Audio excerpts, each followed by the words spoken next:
Biasanya orang kalau sudah lahir, dibesarkan dalam keluarga yang kaya raya, sudah tidak punya planning ke depan. Sekolahnya pun tidak ada rencana. Kadang-kadang bisa nyeleneh sekali. Papanya apa, gini, dia sekolahnya itu sesuatu yang hanya benar-benar demi hobi. Karena dia sudah punya visi, mau apain lagi? Emang aku bisa lebih kaya dari ini? Dan untuk seorang Salomo, bukan hanya sekolahnya begitu, tapi dia mempersiapkan diri. Ini orang bikin Amsal bisa, bikin lagu, dia beberapa mazmur itu dia yang gubah.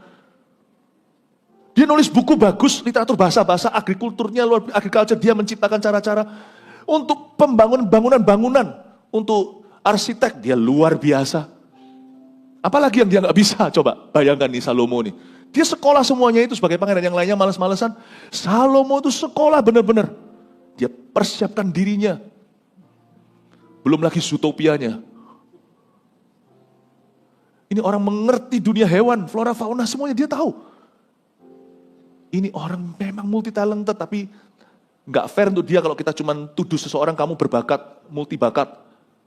Anda nggak tahu dia belajarnya seperti apa. Ini anak raja, tapi seperti anak budak yang mau berhasil. Seperti orang di dusun mana yang mau pergi ke Jakarta, mau ke ibu kota untuk mempertaruhkan nasib, mau jadi orang yang sukses. Ini anak orang gede, bermental anak orang kecil. Dan dia punya planning, 7 tahun pertama bangun ini, 13 tahun. Lalu aku mulai bangun tahtaku, 6 tahta, untuk ketemu sama ratu ini, raja itu. Wow, do you have a plan for your life? Orang punya segalanya berencana. Kita yang gak seberapa, atau mungkin gak punya apa-apa. Kita bukannya harus lebih berencana lagi.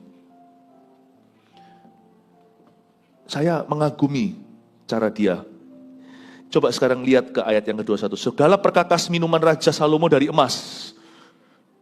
Ayo, bukan karena mau minum dari logam emas. Menurut saya, dia investkan. Dan segala barang di gedung hutan Libanon itu dari emas murni, tidak ada barang perak. Sebab orang menganggap perak tidak berharga pada zaman Salomo. 20 years later. Nggak langsung. Ini tidak terjadi di zaman Daud. Berarti di zaman ini, Salomo sudah melampaui kejayaan Daud papanya jauh-jauh sekali. Sebab di laut, raja mempunyai kapal-kapal Tarsis bergabung dengan kapal-kapal Hiram. Dan sekali 3 tahun kapal-kapal Tarsis datang membawa emas dan perak serta gading, juga kera dan burung merak. Kera dan burung merak juga dibawa. Adakah yang dari Indonesia? Raja Salomo melebihi semua raja di bumi dalam hal kekayaan dan hikmat. Oke ya, di sini ada triki ya, saya ajak Anda untuk menelusuri ayat-ayat ini. Saya ulang lagi ayat 23. Raja Salomo melebihi semua raja di bumi dalam hal, ada 2 hal loh ya, kekayaan dan hikmat. Tapi di ayat 24, seluruh bumi berikhtiar menghadap Salomo untuk menyaksikan apa? Hikmat atau kekayaannya? Hikmat. Seluruh bumi berikhtiar menghadap Salomo untuk menyaksikan hikmat yang telah ditaruh Allah di dalam hatinya. Meskipun dia terkenal karena hikmat dan kekayaan. Karena kita tahu ceritanya, dia dulu ditanya sama Tuhan, lu minta apa? Dia tidak minta kekayaan, tidak minta pembalasan terhadap musuhnya, dia tidak minta fame atau jadi terkenal. Dia hanya minta hikmat. Dan Tuhan kasih dia kekayaan. Hikmat dan kekayaan. Tapi seluruh bumi, sekalipun dia dikenal untuk kedua-duanya, seluruh bumi berikhtiar itu minimal mereka rindu datang untuk belajar, rindu datang untuk melihat, rindu datang untuk mengenal, bukan untuk melihat kekayaannya, tapi untuk melihat hikmatnya. Seluruh bumi berikhtiar menghadap Salomo untuk menyaksikan hikmat yang telah ditaruh Allah di dalam hatinya. Pernah lihat orang kaya, tapi gaya? Orang-orang sekelilingnya mungkin tidak berani ngomong, tapi muak di hatinya. You see, ketika kekayaan itu dipamerkan hanya demi untuk dipamerkan. Bukan karena orang menangkapnya dengan tidak sengaja dan berkata, lalu iri hati. Bukan. Karena orang tetap akan bisa melihat kehidupan kita. Dan orang itu kalau sudah punya sakit hati, apapun salah. Apapun juga itu, jadi kalau kekayaan itu dipamerkan demi untuk dipamerkan, orang tidak akan berikhtiar untuk mengenalmu. Orang akan menjauhimu. Karena itulah pentingnya kalau kita diberkati tidak boleh gaya. Kita justru harus selalu semakin melayani Tuhan dan melayani umatnya. Tapi pernahkah Anda lihat orang kaya tapi rendah hati? Orang-orang pada datang mendekat, ya tentunya pasti akan ada orang yang mendekatnya dengan maksud yang laba. Tapi juga ada orang yang mendekatnya karena mengaguminya. Bapak kok bisa ya begini ya? Keluarga Bapak kok begitu ya? Atau kok bisa Bapak gini? Meskipun kita tahu kita beda level nih. Tapi semua orang itu mengagumi, berikhtiar untuk menyaksikan hikmat-Mu. Salomo itu kaya, berhikmat, tapi orang-orang semua ketarik datang karena hikmatnya, bukan karena kekayaannya. Are you known for your wealth or for your wisdom? Apakah kita dikenal karena pakaian yang kita pakai, kendaraan yang kita pakai, yang kita punya, atau karena hikmat-Mu? Orang bisa melihat hidupmu beda, caramu membawa diri juga tidak sama. Mereka datang untuk menyaksikan hikmat yang telah ditaruh Allah di dalam hatinya. Bukan kekayaan Salomo daya tariknya, tapi hikmat-hikmatnya. Memang hikmat itu bermula dari takut akan Allah, tapi dia tidak pernah berakhir pada takut akan Tuhan saja. Seorang yang bermula dengan takut akan Allah, terakhir hikmatnya itu bisa jadi orang yang paling socially capable, secara sosial sangat mampu. Secara skill bertambah, bisa jadi jenius di berbagai area yang dulu dia tidak tahu sama sekali. Bisa cepat nangkep, bisa cepat belajar. Bisa menjadi seorang yang orientasi, tugas, task orientednya excellent, luar biasa, tetapi people personnya sama luar biasanya. Nggak seperti orang kutu buku, tapi kalau sama orang nggak pernah hoki. Pinter, jenius sekali, tapi nggak pernah dapat pekerjaan. Tapi nggak seperti orang yang cuma bisa ngelobi, pinter-pinter, nanti kalau kerja sungguhan itu jelek sekali kualitasnya. Mengecewakan. Kesan pertama memang menggoda, tapi hasil akhirnya, lah. Tapi dua-dua, hikmat itu tidak pernah berhenti sampai pada takut akan Allah. Dia bermuara di sana. Tapi ujungnya membuat orang itu jadi jenius. Menjadi orang-orang itu bisa menjadi peka, menjadi orang yang tidak mudah ditipu.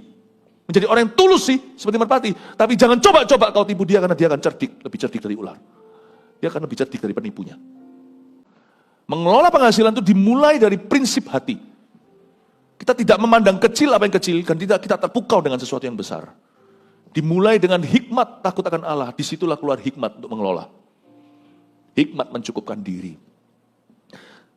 Kalau ada baca ini ya, orang ini sudah nabung loh. Dia selalu punya mentalitas krisis. Ngapain dia tabung 200 perisai besar lalu disimpan di gudang? Daripada aku bikin dari sembarangan. Dan ini juga nggak tahu, daripada aku pakai ini emas-emas yang berapa talenta setiap tahunnya ini tak pakai untuk jamu-jamu tamu, untuk buat-buat yang nggak perlu. Buat pesta pora segala, tak jadiin perisai aja. Masukin dia di dalam, lalu raja menaruh semuanya itu dalam gedung hutan Libanon. Orang ini punya gaya hidup, suka menabung walaupun dia kaya. Heran nih, kalau orang tidak punya, kekurangan materi, dia nabung itu terpaksa. Kalau bisa nabung apalagi, nggak tentu bisa nabung. Kadang-kadang hanya bayar hutang. Ini orang punya segalanya, so you have to give him the credit. Kita harus memberikan pujian kepada siapa yang patut dipuji. Ini Salomo nggak di sini, dia sudah mati. Tetapi kalau ada di sini, saya akan beritahu, bravo. Orang seperti Anda, jarang. Orang udah punya segala-galanya. Semua orang berkata, dia konglomerat, uangnya banyak. Tapi dia loh, sampai sen terakhirnya aja dia tahu dijadikan perisai. Ini bukan orang pelit, tapi orang smart. Dia nabung di masa penuaian, dia nabur. Waktu nuai, dia nabur. Di masa kejayaan, kelimpahan, dia nabung. Ini luar biasa. Kita lihat lagi ayat 18 juga, raja membuat tahta besar dari gading yang disalutnya dengan emas tua. Tahta itu 6 tingkatnya. Pada tahta itu ada di sebelah belakang sebuah kepala bundar. Pada kedua sisi tempat duduk ada kelek-kelek. Di samping kelek-kelek itu berdiri 2 singa. Sedang 12 singa berdiri di atas ke-6 tingkat itu sebelah menyebelah. Belum pernah diperbuat yang demikian bagi suatu kerajaan. Tidak ada sama sekali dalam kalimat ini tonasi Tuhan menentang hal-hal itu. Perhatikan ini. Tuhan tidak seperti faham komunis yang berkata, kalau ada orang jaya, kita penggal siapa yang berdiri satu kepala lebih tinggi. Itulah manusia yang iri hati sebenarnya berkata, lihat orang lain diberkati, tetangganya diberkati, lalu berkata, dia, orangnya itu materialistis kayak dan sebagainya, hanya karena mentang-mentang dia nggak bisa beli, maka orang lain juga tidak boleh punya. Itu jelek. Faham seperti itu adalah mentalitas yang buruk. Tapi sebaliknya, orang yang bisa beli sesuatu, orang lain nggak bisa, jangan gaya. Jangan gaya. Tidak perlu flexing aja, orang lain pasti ada yang iri kok. Sebenarnya ya, dalam bahasa Chinese ada pepatah, Isan, hayu isan kau. Satu gunung masih ada gunung lebih tinggi. Satu lembah masih ada lembah lebih curam. Orang yang sudah membandingkan ke atas lalu mencibir. Itu kelihatan iri hatinya. Orang yang ada di atas lalu suka menghina. Dia lupa, di atas masih ada yang lebih tinggi dari dia. Mau dihina.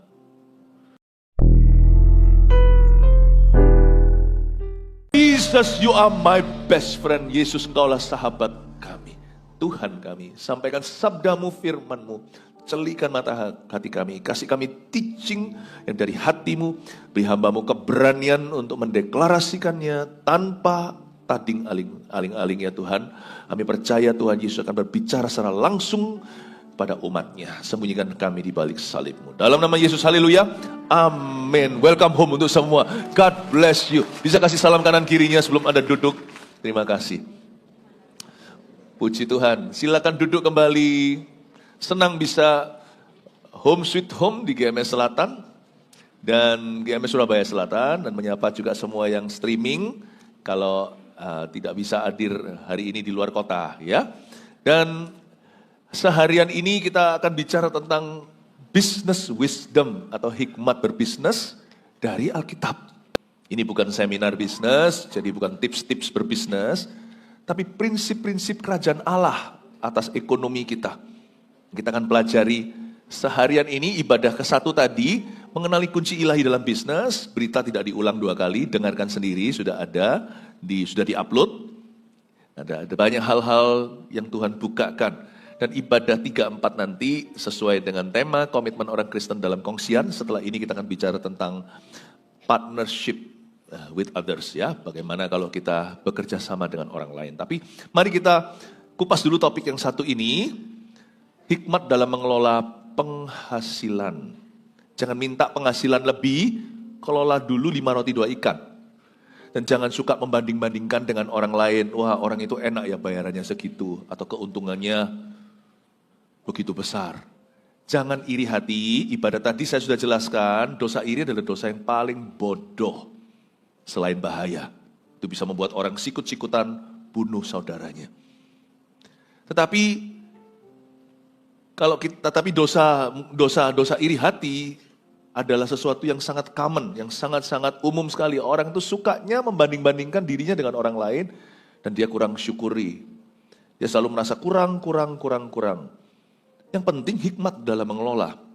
Bukan seberapa banyak yang kau punya. Kita akan pelajari dari seorang yang kedengarannya langsung heboh karena dia orang paling kaya, raja paling kaya sejagat raya.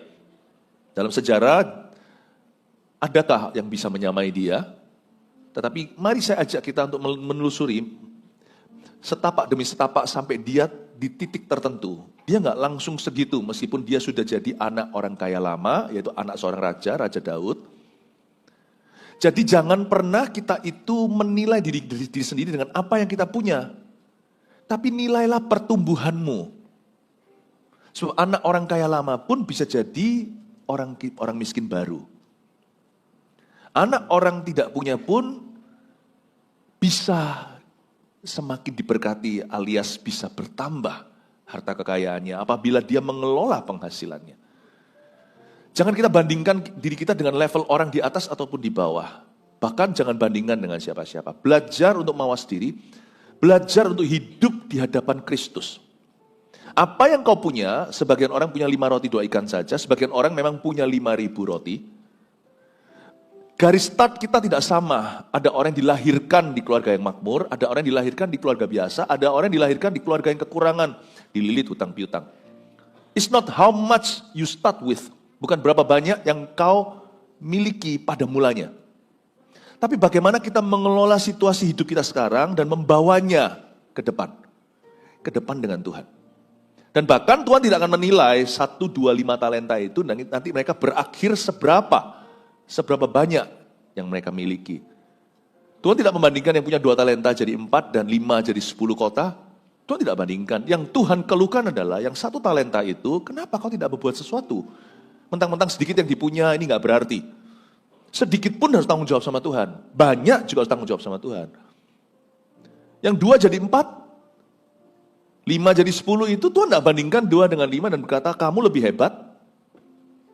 Karena bagi Tuhan, Tuhan tidak lihat hasil akhirnya, Tuhan lihat effortnya, Tuhan lihat kesungguhan hatinya, Tuhan lihat disiplinnya, Tuhan lihat perjalanannya. Tuhan itu nilai prosesnya. Berproseslah dengan Tuhan. Jangan melirik ke kiri kanan, lalu habis itu kita tidak kelola apa yang kita miliki sendiri. Jangan iri, jangan minder sama orang. Belajar untuk mengelola penghasilanmu, apa yang ada di tanganmu. Kita belajar sesuatu dari Salomo.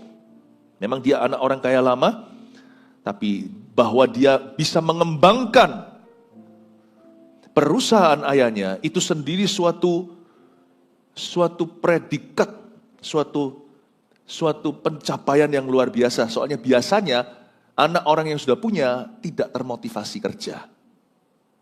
Nanti lain cerita, keturunan Salomo, Rehabeam, justru membangkrutkan kerajaan.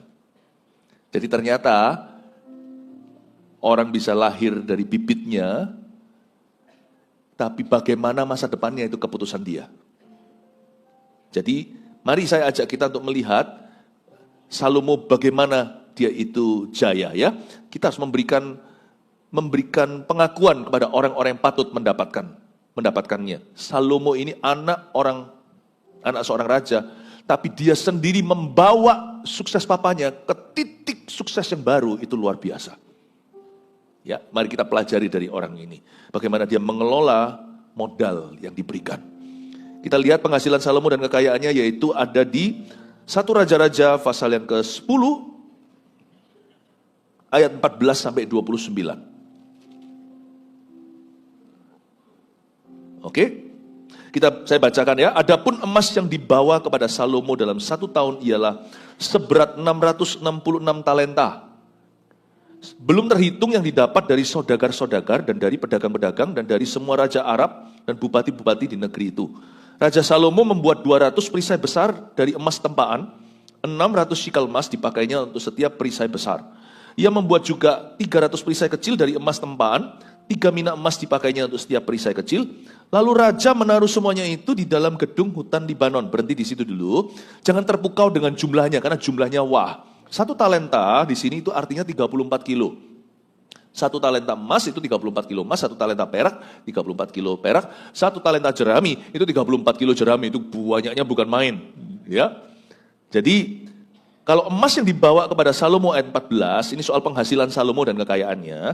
Dalam 1 tahun ya, annually secara per 365 hari, ialah seberat 666 talenta. Nggak usah dihitung, nanti aja pulang ke rumah kalau kita penasaran. 666 talenta itu kali 34, itu kira-kira berapa ton? Kalau kita lihat jumlahnya, wah ini nggak relevan buat saya. Jangankan ton, saya itu masih di level bayar tagihan. Oke, nggak apa-apa. Jangan lihat, makanya tadi saya katakan, jangan bandingkan hasil akhirnya atau modal awalnya. Tapi kita sekarang itu harus membandingkan prosesnya. Paham maksud saya ya? Di situ kita akan menemukan hikmatnya. Nah, prosesnya setiap orang itu sama. Garis startnya aja beda. Garis finishnya, maksudnya hasil akhirnya masing-masing tidak sama. Tapi prosesnya dan tujuannya sama, yaitu Tuhan. Mari sekarang kita lihat beberapa penghasilan utama Salomo dari ayat-ayat yang kita baca tadi ini, dari ayat 14 sampai 17, saya menemukan Salomo itu hanya punya 3 bisnis. Dan dia tekuni terus. Kalau Anda baca, yang pertama, adapun emas yang dibawa kepada Salomo dalam 1 tahun ialah seberat itu. Emas ini, kalau kita baca dari ayat-ayat yang lain, ini hasil ekspedisi pelayaran Salomo, hasil kongsian dia dengan partner atau mitra papanya. Nanti kebaktian selanjutnya saya jelaskan peraturan bagi orang Kristen yang mau kongsian.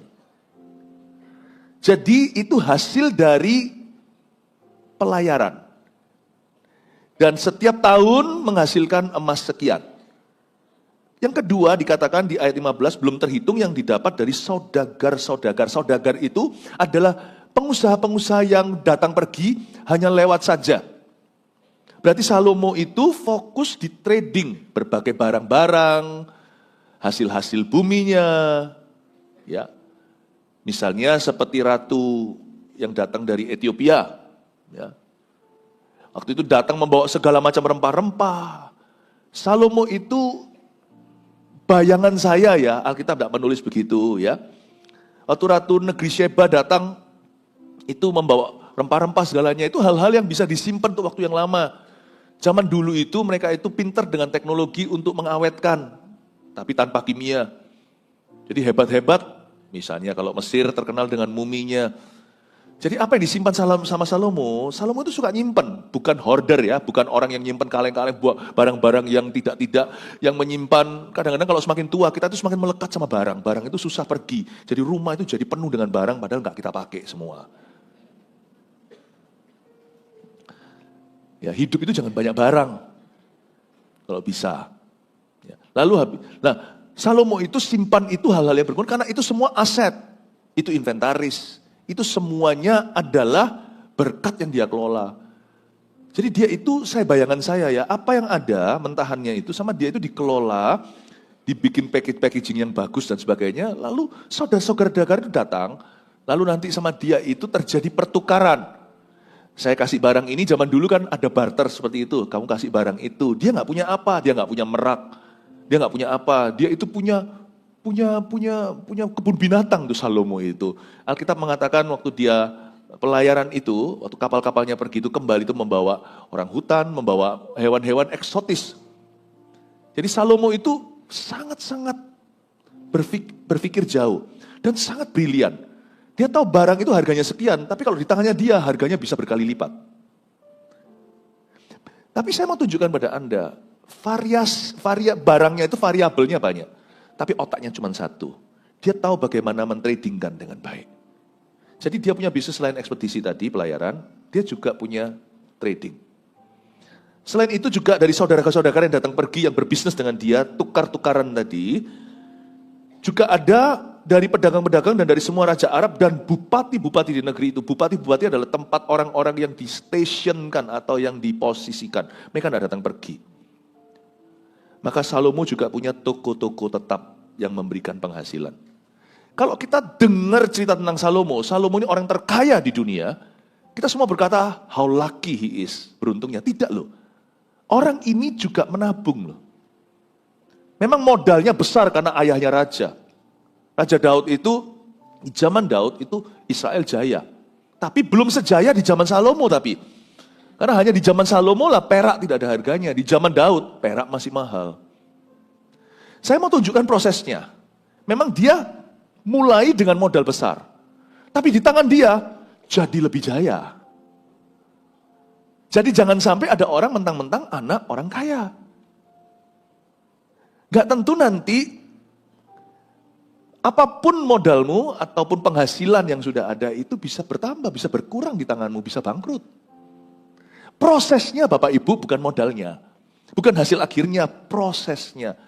Saya mau tunjukkan kenapa saya tadi jelaskan jenis-jenis bisnisnya Salomo. Berarti orang ini tidak seperti beberapa orang yang coba segala bisnis. Jurusnya itu kalap, pokoknya cari uang, segala sesuatu halal. Salomo itu fokus. Makanya dia besar. Dia konsentrasi. Membangun bahtera, Salomo membangun pelayaran. Lupakan jenis bisnisnya. Saya tunjukkan ada 3 untuk membuktikan bahwa orang ini menekuni bidangnya. Dan dia tidak tabrak lari, hit and run, dan mau cepat kaya. Dia tambah kaya, bukan mau cepat kaya.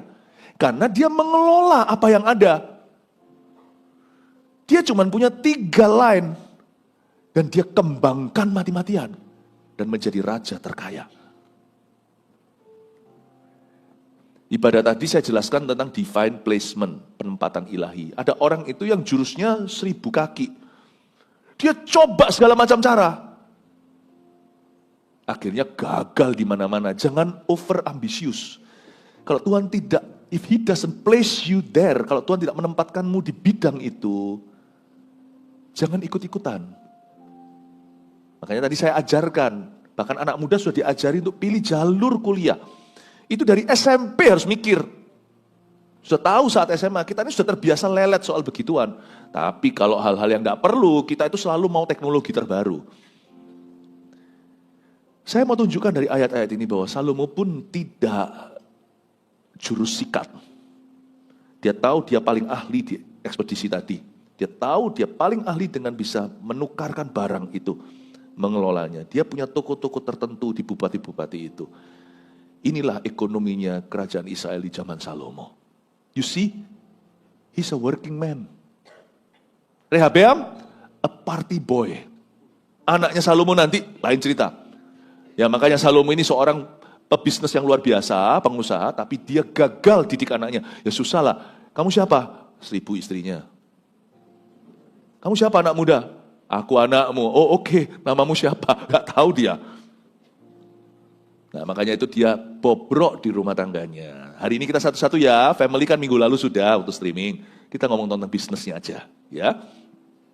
Pelajari sesuatu bahwa Salomo itu bukan hanya fokus dan konsentrasi pada bidangnya yang dia tekuni, tapi di ayat 17 saya baca sekali lagi. Oh jangan ayat 17, ayat 16 dulu aja. Lihat gak perbuatan dia? Raja Salomo membuat 200 perisai besar. Karena ini kan kerajaan, ini kan militeri, ini kan tentara. Perisai kan dipakai untuk perang. Dari emas tempaan, 600 shikal emas dipakainya untuk setiap perisai besar. 200 perisai besar totalnya. Ia membuat juga 300 perisai kecil dari emas tempaan. 3 mina emas dipakainya untuk setiap perisai kecil. Anda sadar gak waktu kita baca ini? Dia bikin sesuatu yang fungsional, sekaligus dia investasikan emasnya di situ. Ini bukan bicara soal emas, cash, uang, bukan. Orang ini suka nabung. Sadar gak dia suka nabung? Dia tidak taruh di perkara-perkara yang depresiasi. Tapi dia ditaruh untuk yang long term dan dia simpan semuanya. Ya, lemari emasnya namanya Gedung Hutan Libanon. Disimpan di sana. Dia bikin perisai tapi nggak dipakai sungguhan untuk perang. Ini perisai adalah perisai cadangan dan cadangannya perisai cadangan. Dan ditaruh, ditabung. Ini adalah seorang anak raja yang tidak punya mental seorang pangeran. Mentalnya seorang pekerja, penabung. Ya. Dia bukanlah bermentalitas anak orang punya. Tapi dia itu selalu punya mentalitas krisis. Kita itu harus selalu punya mentalitas krisis. Seolah-olah kita hidup dalam krisis. Sekalipun ketika kita kelimpahan. Nah di sini masalah banyak orang ketika bisnisnya jalan, dia foya-foya, hambur-hamburkan seolah-olah uang tiada artinya. Toh banyak, tiba-tiba berubah pandemi. Andai dulu aku enggak habiskan di sini. Ini sedikit bisa nolong aku sekarang. Mentalitas krisis itu perlu kita punya agar kita terus menabung. Nah banyak orang tidak mengerti ini. Tidak mengerti ini. Ketika dia punya, dia merasa di atas angin, di atas awan. Mentalitas krisis tapi bukan berarti mentalitas kikir atau pelit. Di dalam mentalitas krisis itu dalam hal-hal yang berupa keinginan kita atau bukan kebutuhan, bahkan keinginan itu sudah sekunder, sudah second, third, 2, 3, 4, bukan lagi kepentingan atau keperluan yang mendasar. Kalau soal kebutuhan, jangan pelit. Tiap hari makannya instan mie sama nasi. Gak apa-apa, kaya dulu, tapi habis itu kesehatannya kecolongan. Ya. Anaknya dikasih makan tidak bergizi, pokoknya yang penting kita beli rumah dulu. Rumah ada, anaknya sakit-sakitan. Tidurnya selalu di sofa seadanya, sofa yang sudah rusty, yang sudah bobrok itu. Ranjang beli nanti, pokoknya yang penting sekarang kita pokoknya bisa jalan-jalan dulu. Kita pergi dulu ke luar negeri. Nanti anak pada waktu sudah usia tertentu, tulangnya sudah bengkok ini belakangnya karena tidurnya, meskipun nyenyak karena anak muda, tapi tidak menyanggah tulang punggungnya. Anaknya nanti sudah mulai tulangnya bermasalah. Itu namanya orang pelit. Itu orang yang obral di hal-hal yang tidak perlu, hemat di hal-hal yang perlu, dan apalagi soal memberi. Saya ajari sama anak-anak saya mentalitas kerajaan sorga dari kecil. Di antara kalian anak-anak tidak boleh ada uang di antaranya. Orang tua anak, saya tidak pernah didik anak saya, kamu gini tak kasih angpau.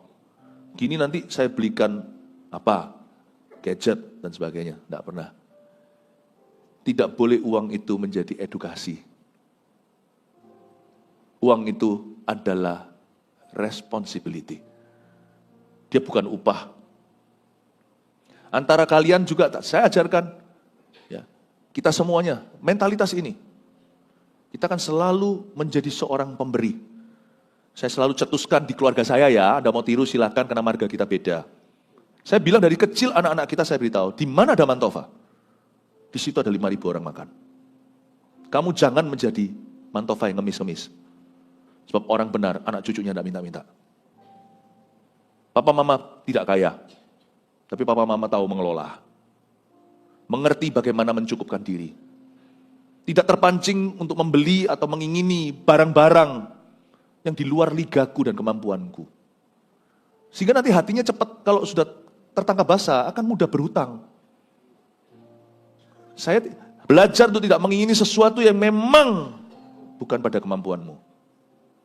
Itu membuat keluarga kita merasa selalu on top. Karena kita tidak pernah under, tidak pernah di bawah perbudakan benda. Ada oke, nggak ada oke, nggak masalah. Kalau kita berada di bawah Allah dan perjanjiannya, Tuhan pelihara. Di mana ada Mantova, saya beritahu sama anak-anak saya, dari kecil itu anak-anak masih kecil. Ingat ya, saya kadang-kadang mereka masih ingat nggak ya, saya suruh mereka hafalin kok. Di mana ada Mantova, di situ ada 5.000 orang makan. Sekalipun kita hanya punya 5 roti 2 ikan. Kita tahu bersyukur, tahu menengadah, tahu berseru pada Tuhan, dan tahu gimana memecah-mecahkan roti. Tangan kita itu bisa pecahkan roti. Kita itu bisa kerja. Kita nggak takut mau kerja yang atas atau bawah, mau nguli, mau apa, ayo. Angkat berat saya juga bisa. Beban berat saya juga bisa angkat. Bukan beban badan, beban orang saya juga bisa angkat. Itu bukan arogan. Tapi harus kau ajarkan mentalitas itu. Harus ajarkan confidence atau rasa percaya diri yang dari Tuhan. The glory of God, kemuliaan Allah itu juga wibawa. Wibawa itu juga gengsi yang positif. Ya, kita tidak akan mau merengek-rengek minta roti. Karena aku adalah anak raja. Aku anak raja. Aku anaknya Tuhan Yesus. Tuhan memberiku talenta. Gak banyak, tapi apa yang ada akan kukelola. Mungkin kita tidak punya ekspedisi pelayaran, kita tidak punya trading, kita tidak punya toko tetap. Badan, jiwa raga aku punya. Dengan ini aku banting tulang. Kuatkan tulangku Tuhan ketika dibanting tidak pecah. Mental saudara. Mental. Mengelola penghasilan itu dimulai dari prinsip hati. Kita tidak memandang kecil apa yang kecil, dan tidak kita terpukau dengan sesuatu yang besar. Dimulai dengan hikmat takut akan Allah, disitulah keluar hikmat untuk mengelola. Hikmat mencukupkan diri. Kalau ada baca ini ya, orang ini suka nabung loh. Dia selalu punya mentalitas krisis. Ngapain dia tabung 200 perisai besar lalu disimpan di gudang? Daripada aku bikin dari sembarangan, dan ini juga nggak tahu, daripada aku pakai ini emas-emas yang berapa talenta setiap tahunnya ini tak pakai untuk jamu-jamu tamu, untuk buat-buat yang nggak perlu. Buat pesta pora segala, tak jadiin perisai aja. Masukin dia di dalam, lalu raja menaruh semuanya itu dalam gedung hutan Libanon. Orang ini punya gaya hidup, suka menabung walaupun dia kaya. Heran nih, kalau orang tidak punya kekurangan materi, dia nabung itu terpaksa. Kalau bisa nabung apalagi, nggak tentu bisa nabung. Kadang-kadang hanya bayar hutang. Ini orang punya segalanya, so you have to give him the credit. Kita harus memberikan pujian kepada siapa yang patut dipuji. Ini Salomo nggak di sini, dia sudah mati. Tetapi kalau ada di sini, saya akan beritahu, bravo. Orang seperti Anda, jarang. Orang udah punya segala-galanya. Semua orang berkata, dia konglomerat, uangnya banyak. Tapi dia loh, sampai sen terakhirnya aja dia tahu dijadikan perisai. Ini bukan orang pelit, tapi orang smart. Dia nabung di masa penuaian, dia nabur. Waktu nuai dia nabur. Di masa kejayaan, kelimpahan, dia nabung. Ini luar biasa. Kita lihat lagi ayat 18 juga, raja membuat tahta besar dari gading yang disalutnya dengan emas tua. Tahta itu 6 tingkatnya. Pada tahta itu ada di sebelah belakang sebuah kepala bundar. Pada kedua sisi tempat duduk ada kelek-kelek. Di samping kelek-kelek itu berdiri 2 singa. Sedang 12 singa berdiri di atas ke-6 tingkat itu sebelah menyebelah. Belum pernah diperbuat yang demikian bagi suatu kerajaan. Tidak ada sama sekali dalam kalimat ini tonasi Tuhan menentang hal-hal itu. Perhatikan ini.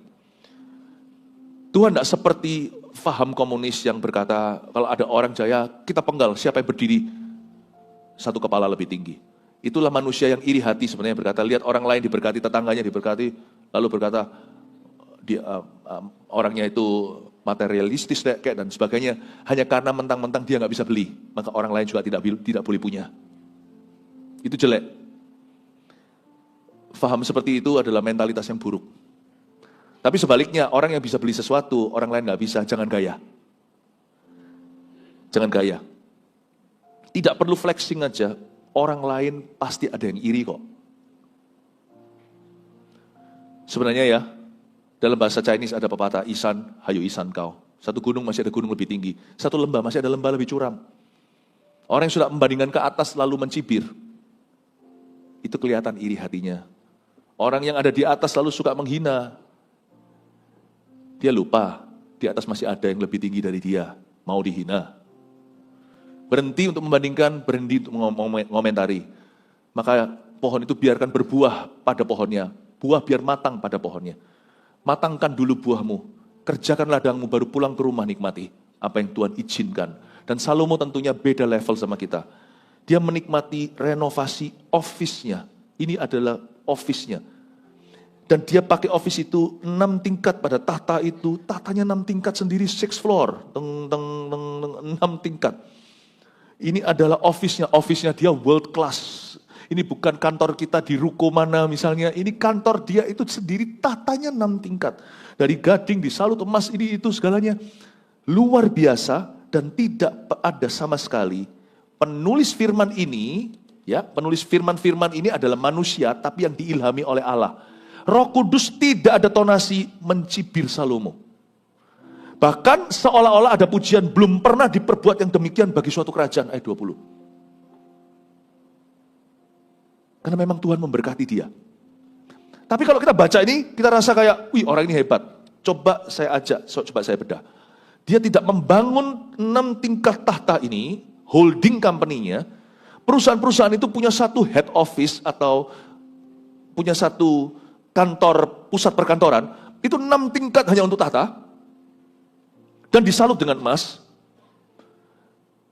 Mungkin sekarang nggak perlu ya kalau banyak orang sejak pandemi kemarin work from home, apalagi sekarang banyak yang mobile. Tapi zaman dulu kan lain ceritanya. Zaman dulu kan ada teknologi ini itu semuanya itu di situ. Dia terima tamu, Ratu Sheba, terima raja-raja, bangsawan-bangsawan, negeri-negeri sebelah, terima partnernya, kongsiannya namanya Hiram. Satu-satu kan datang ke sana. Jadi memang harus mewah. Kemewahan itu tidak dikritik sama Roh Kudus. Karena memang itu adalah berkat Tuhan untuk dia di levelnya. Perhatikan sebelum dia bangun 6 tingkat ini, 13 tahun sebelumnya, dia bangun dulu istananya. 7 tahun sebelumnya lagi, pertama-tama dia bangun bait suci. Dia bangun ini, kayaknya dia langsung hebat. Ini kalau dalam timeline-nya, dia bangun ini itu 20 years later. Dia tidak langsung terburu-buru, upgrade lifestyle, renovasi, dia punya tahta. Enggak. 7 tahun pertama, waktu dia masih terus-menerus ekspedisi itu. Coba kapal berangkat karam, coba nggak bisa jalan. Dia berusaha untuk memastikan dunia perkapalan belum banyak saat itu. Tapi dia memulai sesuatu menjadi pioner dalam ekspedisi-ekspedisi ini. Luar biasa orang ini. Tapi dia nggak langsung sukses. Dia tiap hari harus hitung modal papanya segini, di tanganku berkurang atau akhirnya bertambah. Kalau berkurang hanya untuk buat beberapa kapal, pastikan nanti di tangan saya berjaya. Jadi dia berlomba dengan modal yang diberikan sama ayahnya. Dia tidak mentang-mentang uangku banyak, mari berfoya-foya. Itu Rehabeam anaknya. Dia selalu kembali kepada portfolionya ayahnya. Aku merugikan papaku atau enggak? Aku merugikan kerajaanku atau enggak? Saya suka sekali Salomo di usia ini. 20 tahun pertama atau 25, itu dia luar biasa. Tapi nanti dia memang jadi berubah setelah dia kaya. Nah ini yang kita pelajari nanti juga. Mengelola penghasilan itu juga harus bisa mengelolanya saat kau jaya. Karena uang kecil belum mengujimu. Mau tahu orang itu warna aslinya? Bukan waktu dia dalam masalah. Itu iya, kadang-kadang kelihatan kan dia marah, dia kecewa. Tapi mau tahu aslinya jedok orang itu gimana? Waktu dia jadi besar. Anda akan lihat aslinya orang itu. Waktu dia punya segala sesuatu, waktu dia terkenal, waktu dia berpengaruh. Anda akan tahu aslinya seseorang. Nah sekarang kembali lagi ke Salomo ini. 7 tahun pertama waktu dia masih kerja keras itu, dia bangun bait suci dulu. Itu berarti dia benar-benar di saat-saat itu dia berkorban untuk Tuhan. Lalu setelah 7 tahun bait Allah itu jadi, bait Salomo itu, 13 tahun kemudian baru dia bangun istananya. Karena bait suci itu kenapa lebih pendek? Karena semua orang konsentrasi penuh di sana. Kenapa istananya lebih lama? Karena tersebar effortnya. Karena istana kan berarti keluarga besarnya, ini itu. Kalau bait suci itu kan cuma itu, kotak begitu. Lalu masuk ke tata kudus, maha kudus, perabotannya toh sudah ada semua dari zaman Musa. Bait suci itu cepat, tapi juga istana itu lebih lambat. 13 tahun kemudiannya dia bangun rumah tangganya. Lalu baru setelah itu dia bangun ini. Direnovasi kayak begini. You see, he doesn't immediately, tidak langsung dia upgrade lifestyle-nya. Dia bangun dulu bait Allah yang ingin dibangun sama ayahnya. Diselesain dulu 7 tahun pertama. Lalu dia pastikan rumah tangganya semuanya sudah oke, semuanya. Baru setelah itu, dia upgrade ini dan itu.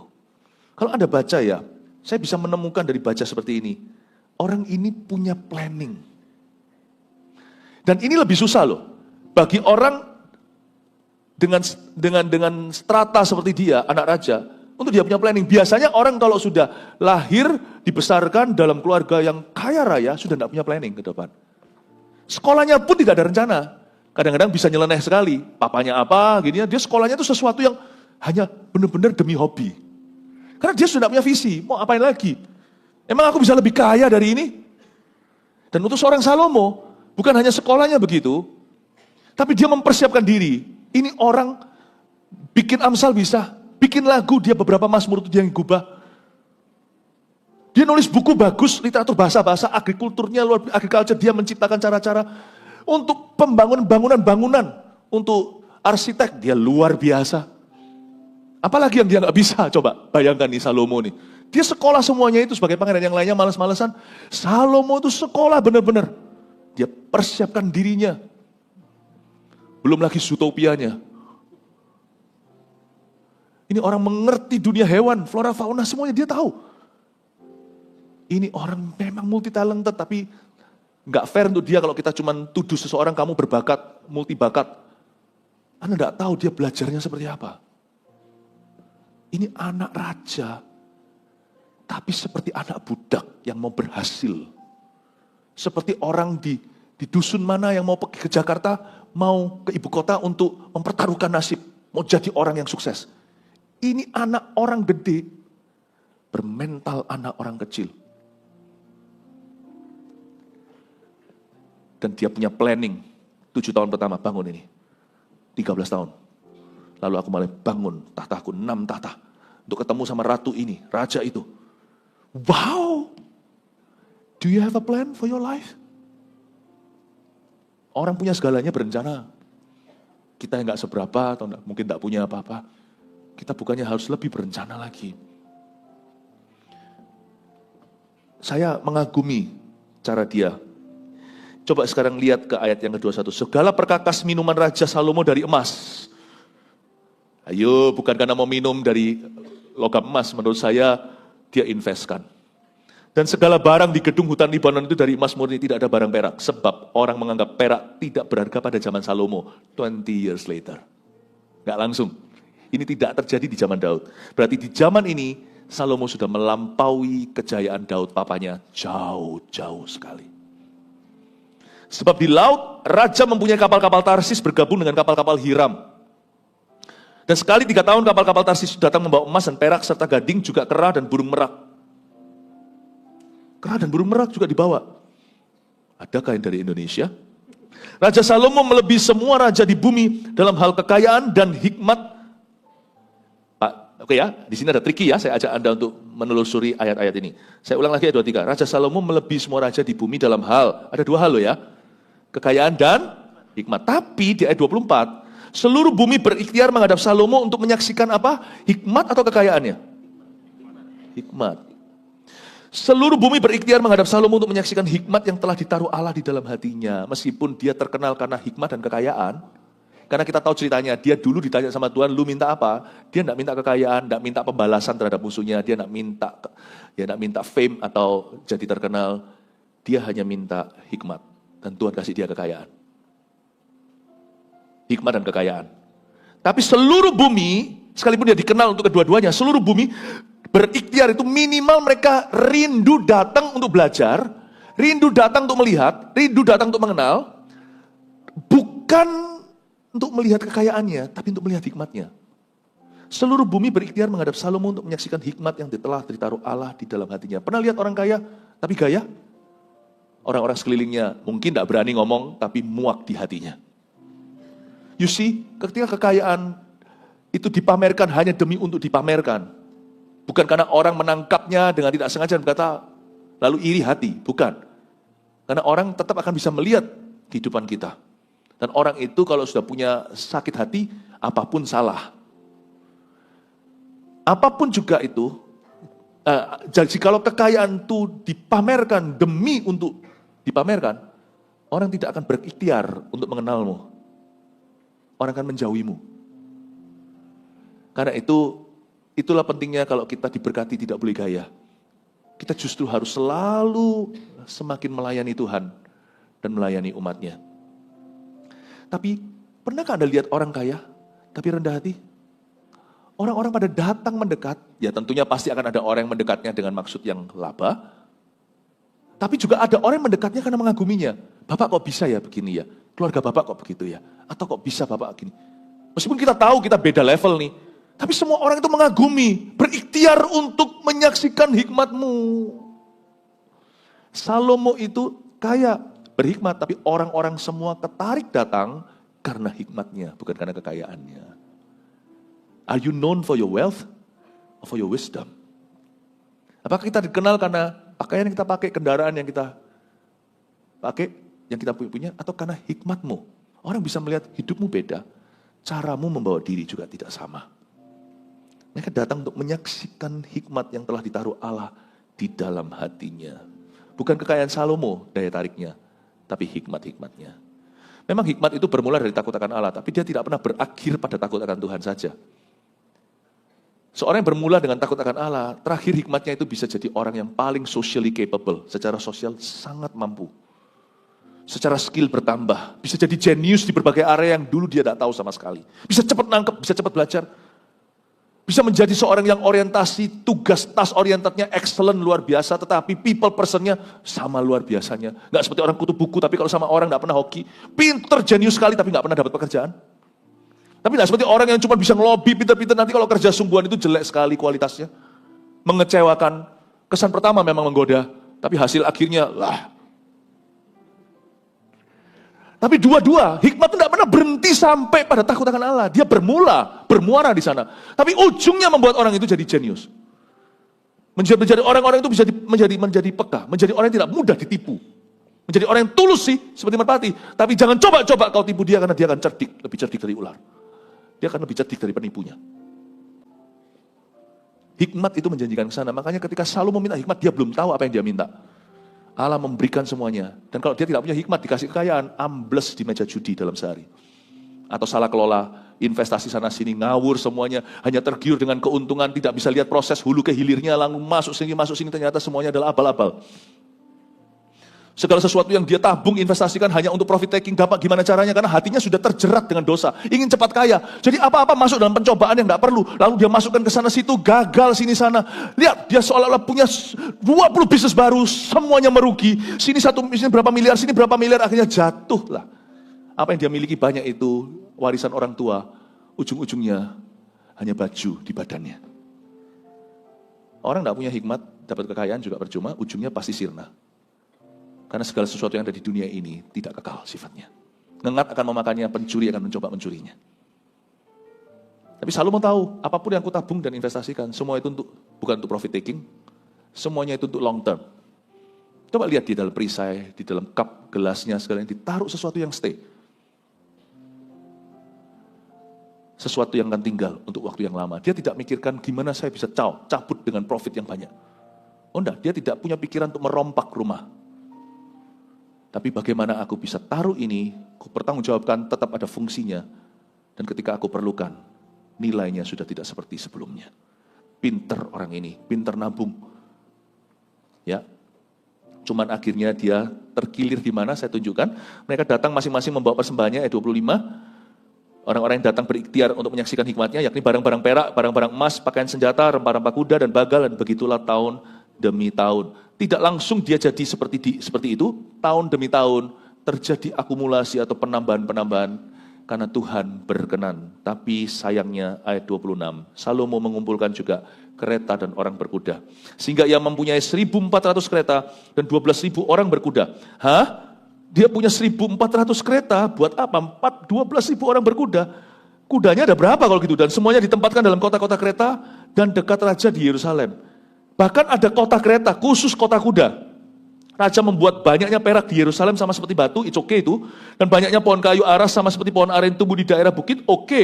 Tapi kuda untuk Salomo ayat 28 didatangkan dari Misraim dan dari Kewe. Saudara-saudara raja membelinya dari Kewe dengan harga pasar. Sebuah kereta yang didatangkan dari Misraim berharga sampai 600 sikel perak. Ini sudah bicara soal benda koleksi Bapak Ibu. Dan seekor kuda sampai 150 sikal, dan begitu juga melalui mereka dikeluarkan semuanya itu kepada semua raja orang Het dan kepada raja-raja Aram. Pasal 11 ayat 1 saya tambahin satu ayat. Adapun Raja Salomo, kuda nggak cukup sih kalau bicara soal koleksi. Orang kalau punya begitu banyak uang kan pikir apalagi ya. Apalagi ya. Karena dia sudah kehilangan, dan di titik ini dia sudah kehilangan visi.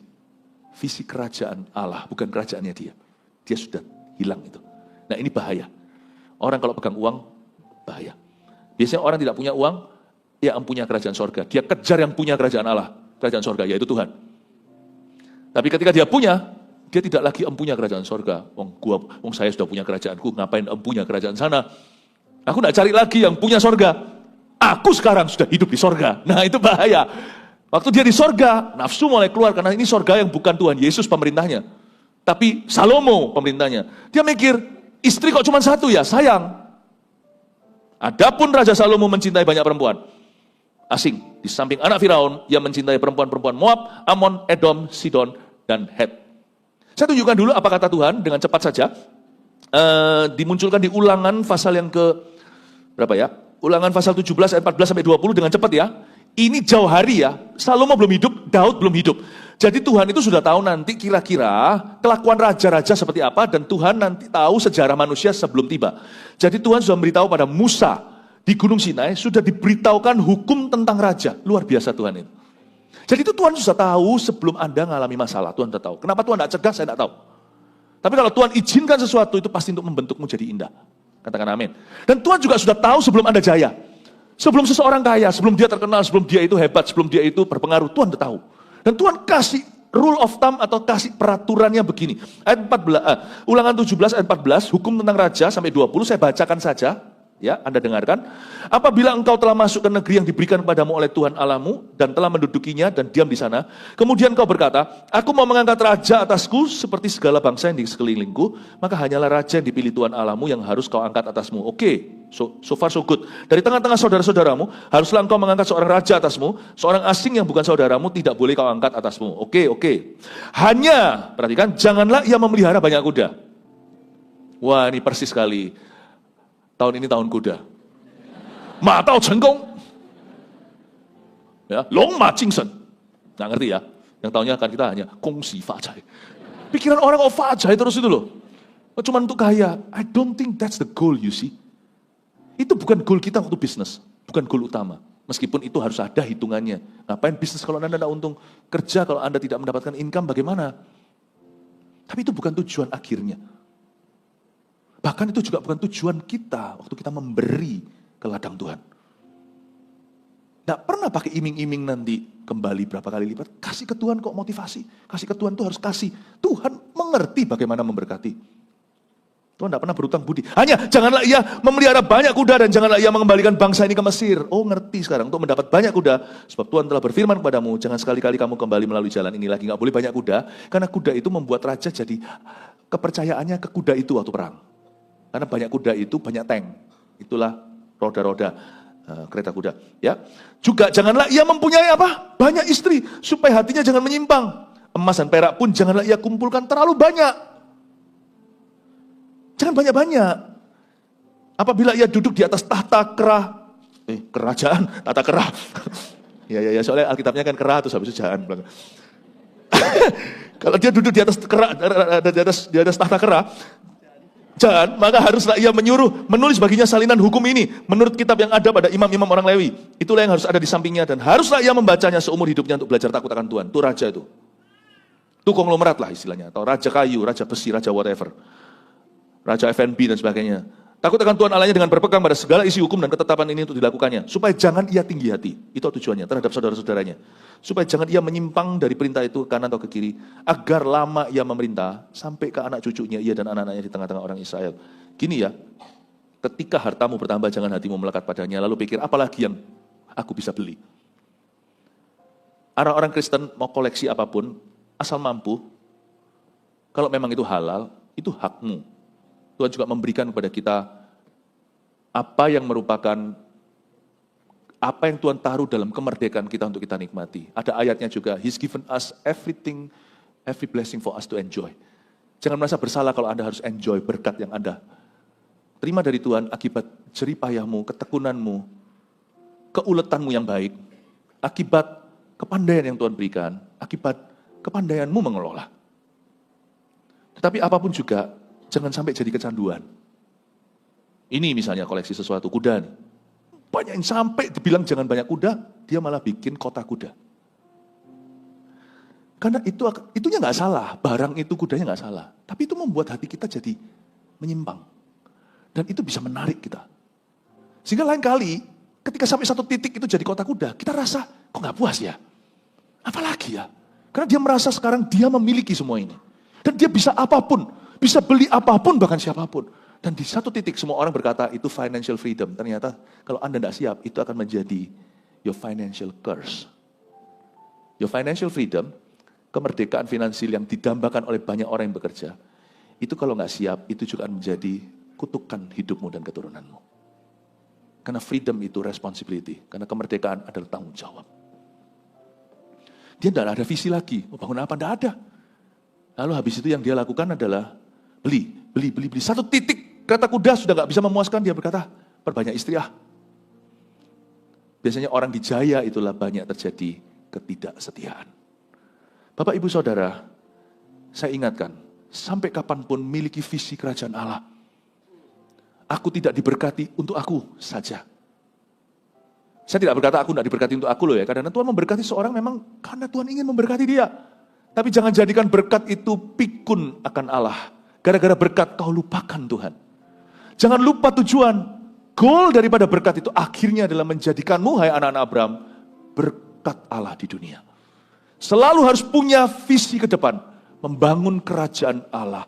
Sekalipun Tuhan tidak minta semua yang kita punya, tapi jangan pernah lupa semua yang kita punya itu tetap milik Allah. Selalu pikirkan, ya Tuhan, kenapa engkau angkat aku? Apa yang harus kulakukan next, bukan apa yang kubeli.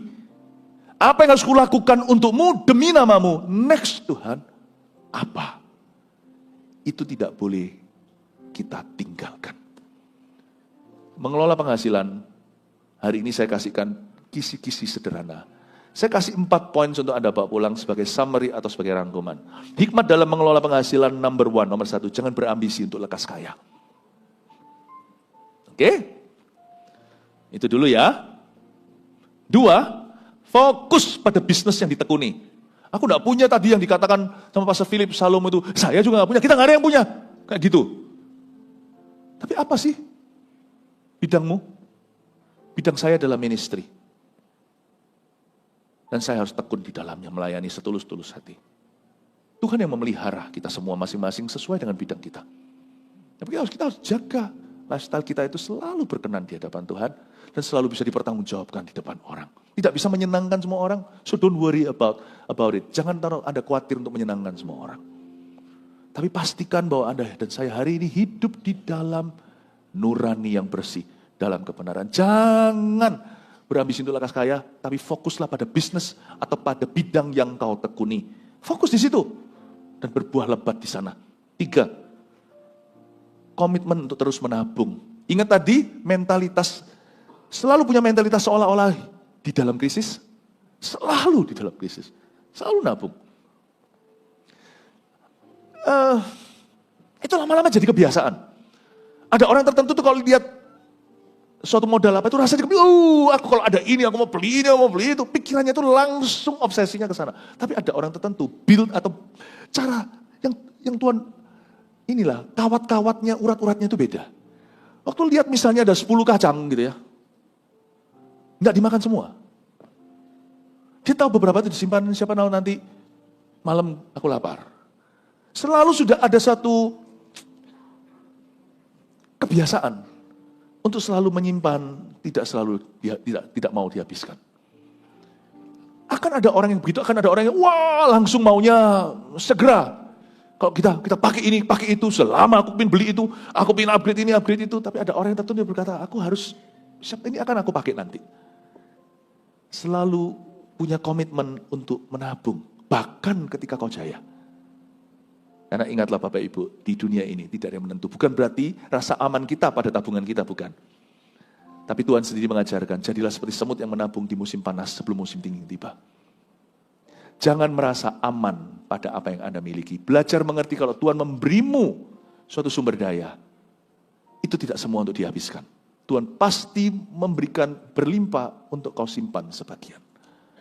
Belajarlah untuk menabung akan untuk hari esok. 4, jaga hati ketika harta bertambah. Oke, simple aja. Tidak terlalu muluk-muluk, tapi someday nanti saya akan kembangkan lagi. Kalau lain kesempatan, nanti di mana saya ajarkan tentang kayak beginian. One day ya, tapi ini juga bagian dari pemuritan. Ketika Tuhan memuridkan kehidupan keuangan kita. Saya harap ini 4 akan menjaga Anda dan membuat hidup Anda makin hari makin bertambah, bukan makin berkurang. Yang dikurangi adalah sifat egois kita. Yang dikurangi adalah sifat selfish kita, yang dikurangi adalah sifat dosa. Selain itu, biarkan semua yang kau lakukan dan kerjakan berbuah-buah lebat. I love you, God bless you. Mari kita semua bangkit berdiri.